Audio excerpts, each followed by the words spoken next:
Hey Zubers, this past Tuesday BYU had a visit from one of Provo's best bands, the Elizabethan Report, slinging their political agendas in the style of Bono and Sinead O'Connor. But while not negotiating world peace or tearing up pictures of the Pope, they were trying to raise awareness on something we should definitely be worrying about. So the good, let's focus on what made this awesome. First of all, the band was awesome, and that makes about 50% of why it was a great event. Mix in there the 1960s free speech feel, the fact that the lead singer looks like Bill S. Preston Esquire, and the fact that they had mustaches, which I think is a definite plus. They came to visit us on the BYU campus just after taking the grand prize of the Muse Music Battle of the Bands. They won on Monday night, and then later they won the whole shebang. They are on iTunes, they are on MySpace, and they are a strong part of the Provo music scene. See also Neon Trees and Joshua James. If you haven't heard of these guys, you probably just haven't been listening to our surroundings. Not that we're better than you for knowing or anything. Next up, mustaches. They had sweet mustachios. I was a big fan. But check this out. That one's for you, Ryan Gardner, who is a lover of bearded Scott. Next on the docket is clean energy and renewable energy. It's going to be the problem of our generation and the generations after us. Our forebears and their SUVs have guzzled up all the delicious fuel made by God and dinosaurs.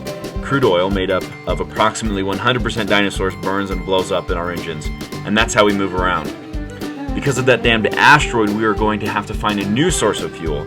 It'd also be very beneficial for us to quit burning oil and gasoline, because it is probably killing the earth. I could have been at a barbecue! Besides the obvious wonder in the fact that the band had to move their gear with the dinosaur guzzling truck and the instruments were plugged into this electrical outlet, quick recap, coal is burned into a superheated chamber, the steam and hot air move the turbine. You benefit from every time you flip on your light switch or your curling iron. Excellent! I think the problem here is the disconnect between the 1960s style free speech rock concert on campus as a medium and that coupled with your average BYU student. Thinking that rocking out will save the universe is a little bit too idyllic, though it is the premise for one of my favorite movies. Excellent! If that was the case, we would just harness the awesome power of rock and roll with just a pair of jumper cables and voila, problem solved. Basically, rocking out for renewable energy is as helpful as being a good example for missionary efforts. But something is better than nothing. Excellent! And that's how they did it, rocking the kind of 1960s get up and free speech line that makes your average BYU student like me and you feel just a little bit awkward. There's a disconnect between BYU students and this sort of activism. We don't understand it, we don't like it necessarily, protests, and we don't think we're supposed to. That said, I'm really glad that we didn't protest Harry Reid coming, though I do think he's a snake, and I'm really disappointed that we did protest Dick Cheney. So basically, a concert on campus is not normal for us. It shook things up a little bit, and that is okay. It's a good thing.